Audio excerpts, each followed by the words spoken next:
The White House on Wednesday made the embarrassing move to call on OPEC and its allies to boost oil production as pump prices climb, underscoring alarm over the United States' loss of energy independence under Joe Biden.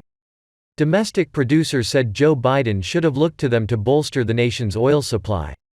Instead, Joe Biden turned to OPEC, a cartel of 13 of the world's largest oil producers and a handful of non-member allies, including Russia. Joe Biden has limited United States oil production by issuing a slew of executive orders prioritizing climate change over the American energy industry. Jason Mogden, president of the Texas Alliance of Energy Producers, said the administration's policies have hamstrung United States oil production, sending gasoline prices north by reducing supply. He said, "It only stings more when the president calls on Russia and Saudi Arabia to increase their energy production when we could do it right here in the United States." His first call should have been to the American producers to meet the needs of the American consumer. Senator John Cornyn, Texas Republican, went further, begging the Saudis to increase production while the White House ties one hand behind the backs of American energy companies as pathetic and embarrassing. United States oil production dropped to about 11.2 million barrels a day from more than 13 million barrels a day in the past year, according to the U.S. Energy Information Administration, the data and analysis arm of the Department of Energy. The EIA forecast U.S. oil production to slightly increase in 2021 to 11.8 million barrels daily.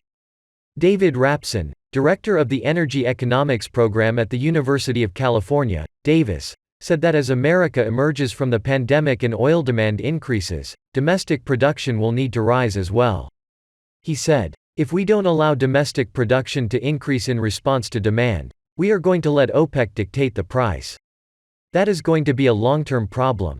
It's a little odd to call on OPEC when prices go up, but it's also odd to restrict production domestically."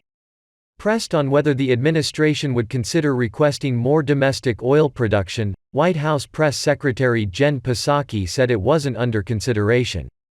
She said, "That wasn't an ask we made. We are not posing a supply question domestically. Obviously, OPEC has its own unique role in the global marketplace. Our view is that there are steps OPEC can take."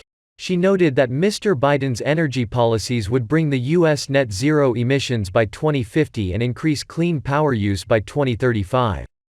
The Western Energy Alliance, which represents 200 oil and gas companies based in the West, predicted that the Biden administration's moratorium on drilling on federal lands could cost the U.S. $33.5 billion in lost gross domestic product and 58,676 jobs by 2024.